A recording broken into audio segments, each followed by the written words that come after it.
코로나 바이러스가 예상보다 장기화되면서 이런 생각을 해보게 되었습니다. 우리 오늘 장필택 장로님 기도 중에도 나왔는데요. 앞으로 점점 마지막 때가 가까워 오고 있는 그런 느낌이 듭니다. 그리고 또 점점 더 영적인 흉년이 오겠다 하는 그런 생각이 듭니다. 그래서 앞으로 교회가 어떻게 준비를 해야 될 것인가 하는 그런 생각입니다. 늘 교회에 와서 드리는 예배를 저희들은 대면 예배라고 하고, 또 반대로 집에서 영상을 통해서 보는 예배를 비대면 예배라고 하는, 전에는 이런 말을 쓰지를 않았어요. 이런 신조어까지 생겼습니다. 그리고 또 가뜩이나 젊은 세대들은 세대에 굉장히 민감해서 비대면 예배로 드리는 예배에도 금방 익숙해지는 것 같아요. 그래서 그들이 다시금 교회당으로, 예배당으로 돌아오기까지는 또 시간이 좀 걸릴 것으로 또 보입니다. 이런 생각을 하게 된 것은 오래전부터 제가 해오던 한 가지 기도 제목이기도 합니다. 우리 기성세대들은 그래도 오래전부터 윗세대들이 하던 그 신앙을 잘 배우고 답습해서 저희들은 예배도 잘 드리고 그런 대로 또 신앙을 잘 지켜왔는데, 앞으로 우리의 뒤를 이을 다음 세대들은 과연 신앙을 잘 지켜나갈 것인가, 그리고 또 우리 기성세대들이 그들에게 신앙의 유산을 잘 전달해 줄 것인가.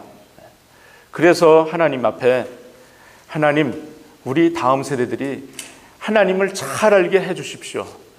우리 다음 세대들도 하나님을 잘 알아서 하나님 한 분을 주인으로 섬길 수 있도록 해 주십시오.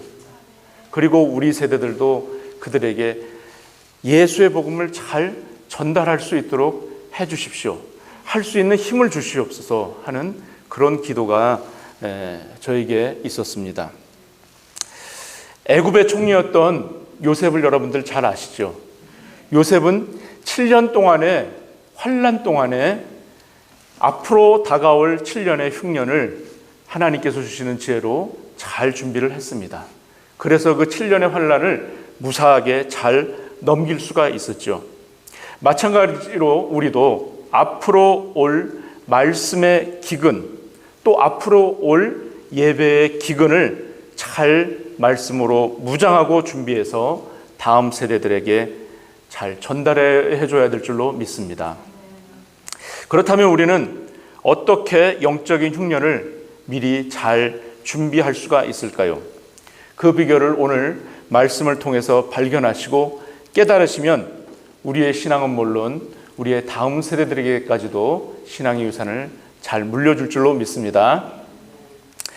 오늘 본문이 있는 역대상 16장은 이스라엘의 성군 다윗 임금이 적군인 블레셋에게 빼앗겼던 법궤를, 언약궤를 다시 찾아서 무사히 성에 안치시킨 후 하나님 앞에 감사의 번제와 화목제를 드리는 그러한 것이 16장 1절부터 읽어보시면 잘 나와 있습니다. 그렇게 한 다음에 언약궤 앞에서 하나님을 섬길 사람들을 정하고 그들에게 직분을 줍니다. 그런 후에 이들과 백성들에게 어떻게 하는 것이 하나님을 잘 섬기는지에 대한 메시지를 전달하고 있습니다. 바로 그 메시지의 전달이 오늘 본문 8절에서 12절에 또 그 이하에 계속 나와 있습니다. 뭐라고 합니까? 너희는 여호와께 어떻게 하라고요? 감사하라. 그리고 그 이름을 불러서 아뢰고 그 행사를 만민 중에 알게 할지어다. 이건 무슨 말씀입니까? 하나님 앞에 감사하고 그 행사를 만민들에게 알게 해요. 행사가 무엇을 얘기하냐면 하나님이 행하셨던 일들을 말하는 겁니다. 하나님께서 이스라엘 백성들을 애굽 땅에서 종살이 살던 그 힘들고 어려운 곳에서 불러내 주시고, 그리고 홍해를 건너게 해주시고, 또 모세를 통해서 광야에서 그들이 겪었을 때에 그 모든 기사와 이적들, 행하셨던 일들을 너희들 후손들에게, 모든 사람들에게 다 알게 하라, 그런 말입니다. 그리고 그에게 노래하고 찬양하고 모든 기사를 말할지어다. 그리고 성호를 자랑하며 무릇 여호와를 구하는 자의 마음이 즐겁다. 그런 후에 여호와의 능력을 구하고 또 그 얼굴을 어떻게 하라고요? 항상 구할지어다. 이런 말씀을 전하고 있습니다. 우리는 여기서 다윗이 선포한 메시지와 더불어서 이스라엘 백성들이 하나님 앞에 드린 화목제에 주목할 필요가 있습니다. 화목제란 피스 오퍼링이라는 그런 영어 이름을 가지고 있습니다. 바로 하나님과 사람 사이에 화목을 위해서 드리는 제사를 얘기합니다.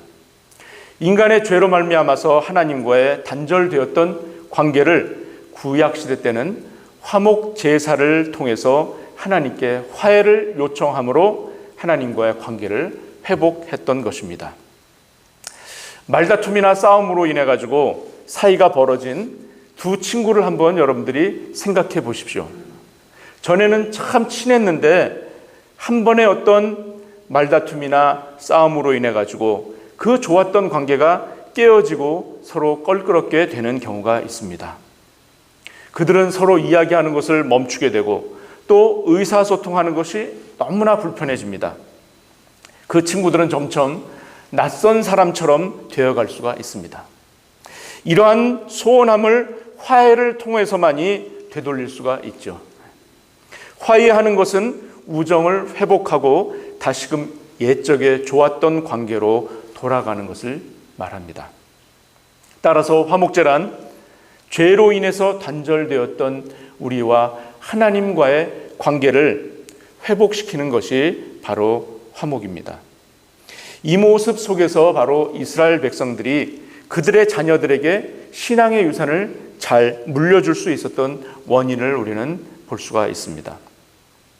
다른 것이 아니라 하나님과의 화목한 모습, 기성세대는 하나님께 대한 친한 모습을 보여주는 것이 그것이 바로 신앙을 전수하는 그런 길이라는 것입니다. 강요해서 되던가요? 강요한다고 되지 않습니다. 절대 강요한다고 되지 않죠. 하나님의 전적인 은혜, 또 하나님의 전적인 통치, 또 하나님의 간섭하심이 없으면 될 수가 없어요. 그런데 그것을 우리 후대들이 보느냐 안 보느냐에 따라서는 또 달라질 수가 있죠. 기성세대들이 어떻게 하나님을 섬겼는가, 어떻게 하나님과의 친함이 있었는가를 우리 후세대들은 그것을 본단 말이죠. 그것을 보는 것이 가장 잘 전수해주는 그러한 길이라는 것을 말씀드리고 있습니다. 고린도후서 5장 18절 19절 우리 다 같이 한번 읽어보실까요? 시작. 모든 것이 하나님께로 났으니 저가 그리스도로 말미암아 우리를 자기와 화목하게 하시고 또 우리에게 화목하게 하는 직책을 주셨으니 이는 하나님께서 그리스도 안에서 계시사 세상을 자기와 화목하게 하시며 저희의 죄를 저희에게 돌리지 아니하시고 화목하게 하는 말씀을 우리에게 부탁하셨느니라. 아멘. 성경은 그리스도가 우리와 화목하게 하셨다고 말씀하고 있습니다. 또 로마서 5장 10절 말씀 한번 보실까요?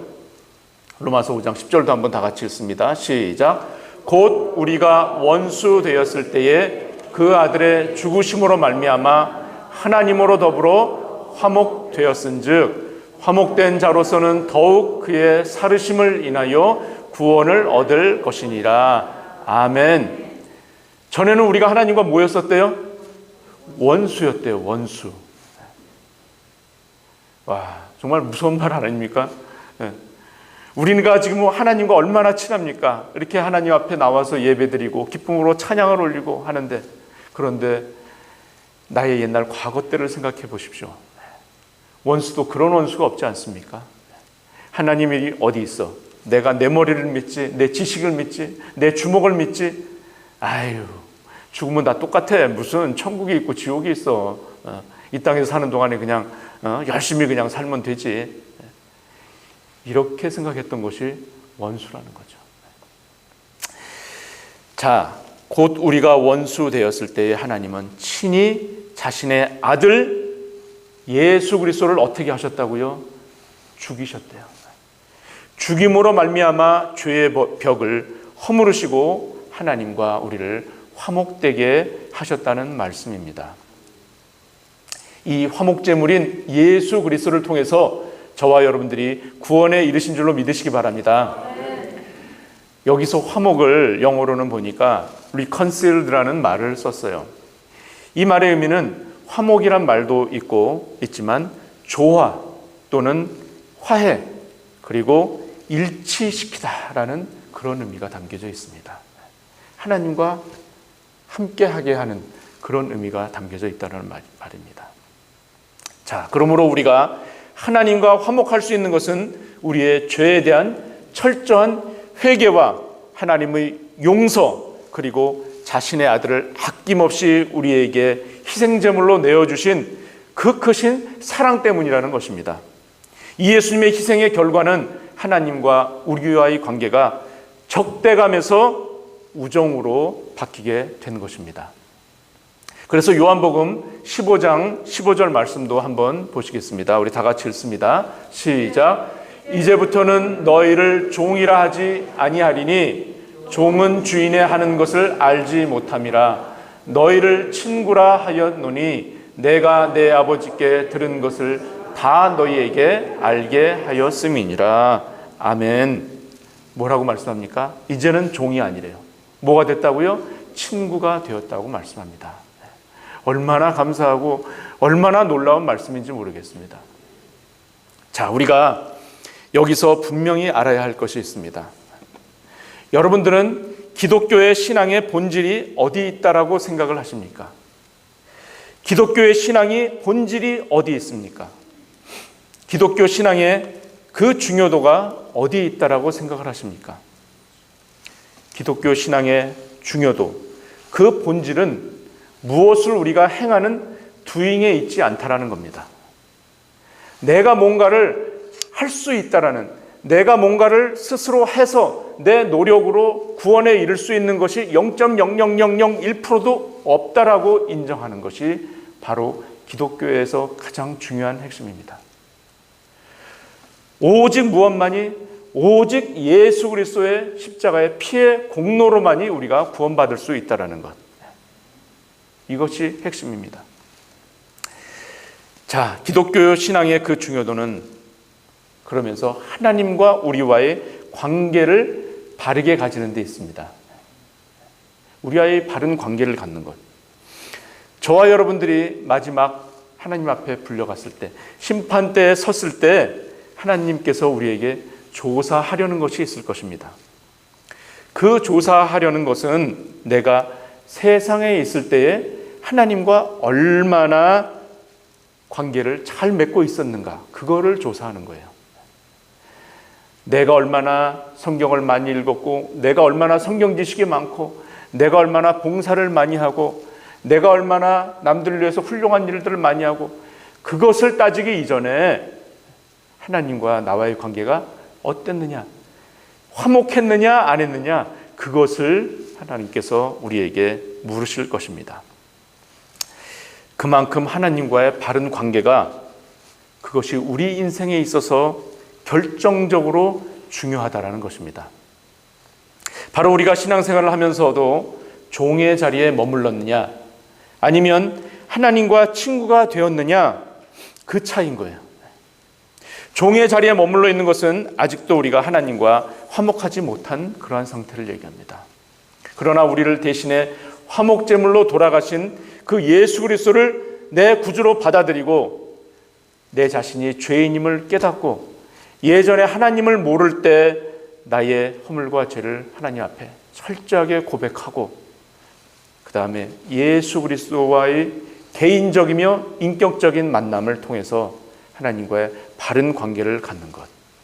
그래서 예수님을 나의 구주로 인정하고 예수님을 나의 하나님으로 인정하는 삶, 그것이 바로 하나님과의 화목된 삶인 줄 믿으시기 바랍니다. 기독교의 본질은 내 힘으로 구원을 이룰 수 있다는 것이 아니라고 말씀드렸습니다. 자, 그리고 그 예수 그리스도의 공로를 전하는 것, 그것이 우리의 사명이 되어야 될 줄로 믿습니다. 지금과 같은 난세의 시대는 오히려 복음이 번창할 수 있는 절호의 기회일까요? 아닐까요? 기회입니다.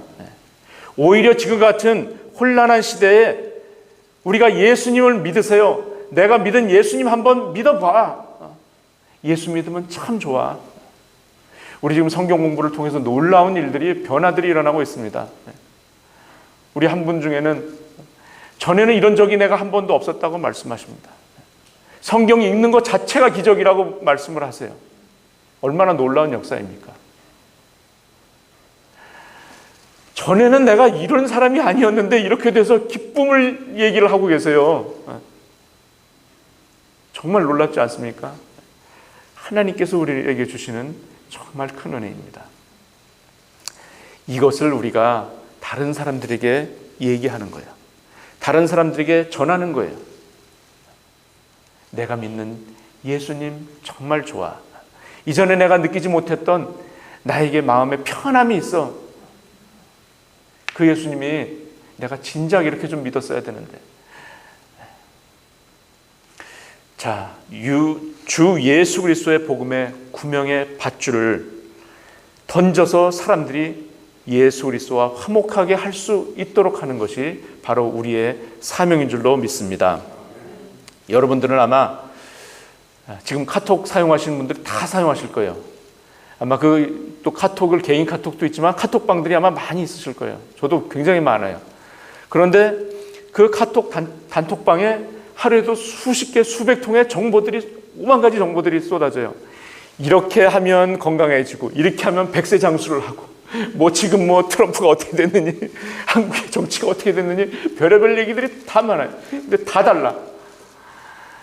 야, 굉장히 사람을 눈을 현혹시키고 그 내용을 들으면 막 다 될 것 같아요. 그런데 거기에 저희들이 정신을 빼앗기지 맙시다. 그거 보고 있으면요, 하루가 어떻게 갔는지 다 가버려요. 유튜브 하나 이렇게 눌러가지고 보기 시작하면 타고 가가지고 별의별 것들을 다 보게 되지 않습니까? 만약에 내가 무슨 말을 그 단톡방에 전하고 싶으면 복음의 메시지 한 구절이라도 한번 전해보십시오. 그것이 더 효과가 큽니다. 내가 오늘 만난 성경 구절, 내가 오늘 만나서 나를 바뀌게 해준 말씀 한 구절을 올려보십시오. 그것이 더 영향력 있는 것입니다. 그리스도인의 하나님과의 화목은 영광스러운 진리입니다. 우리가 자녀들에게, 다음 세대들에게 물려줄 수 있는 가장 고귀하고 또한 가치 있는 유산이 바로 다름 아닌 하나님과의 화목입니다. 예수 그리스도를 우리 삶의 주인으로 삼는 것을 가장 큰 복으로, 그리고 가장 큰 유산으로 남겨주시기 바랍니다. 다윗이 오늘 이스라엘 백성들에게 뭐라고 했습니까? 여호와 하나님의 얼굴을 항상 구하라. 아니, 하나님을 내가 보지도 못했는데 어떻게 하나님의 얼굴을 내가 구해? 무슨 말씀입니까? 하나님과 화목하라는 얘기예요. 하나님과 친하라는 얘기예요.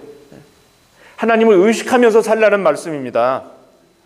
그리고 너희의 조상들이 이렇게 하나님의 은혜를 받아서 지금까지 왔다라는 걸 얘기하라는 거예요.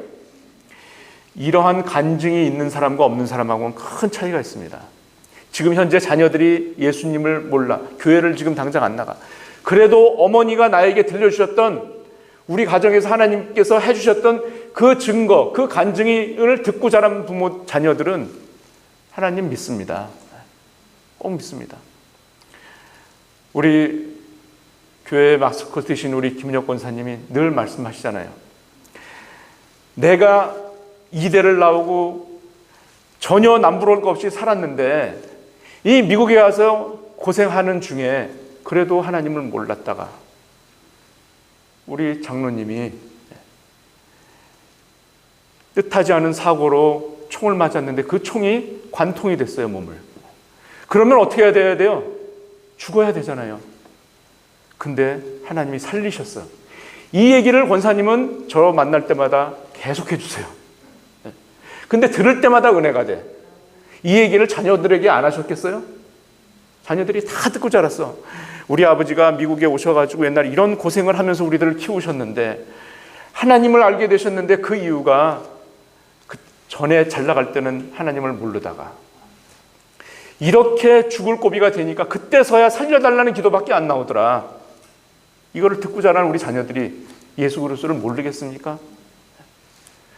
그 가슴 속에 그 신앙의 유산이 남겨져 있는 거예요. 그런 유산들을 전해주셔야 돼요. 결국 누구만 자랑하는 거예요? 하나님만 자랑하는 거잖아요. 자, 다윗이 백성들에게 하나님의 얼굴을 항상 구하라고 하신 것처럼 여러분들도 하나님의 얼굴을 항상 구하시기 바랍니다. 하나님을 항상 의식하시면서 하나님이 지금 나를 이렇게 인도해 가시는구나 라는 것을 날마다 가슴속 깊이 깨달으시기 바랍니다. 깨달으시면 여러분들의 삶을 물론 여러분들의 자녀들 또 앞으로의 또 신앙의 유산을 잘 물려받아서 하나님을 잘 믿을 또 다음 세대들도 내가 앞으로의 삶을 하나님을 섬기면서 살아야 되겠다라는 결심을 그들이 마음속으로 하게 될 줄로 믿습니다. 2000년 전에 예수님의 제자들이 예수님께서 던지셨던 질문에 뭐라고 대답했습니까? 자, 너희는 나를 누구라고 하느냐라고 예수님께서 질문을 던지셨습니다. 저와 여러분들은 어떻게 대답하시겠습니까? 저를 따라서 다 같이 선포하시면서 나가십니다. 다 같이 시작. 예수님은 나의 하나님, 예수님은 나의 구원자, 예수님은 나의 삶의 주인. 아멘. 기도하십니다. 고맙고 감사하신 하나님 아버지 은혜와 사랑을 감사드립니다. 저희들이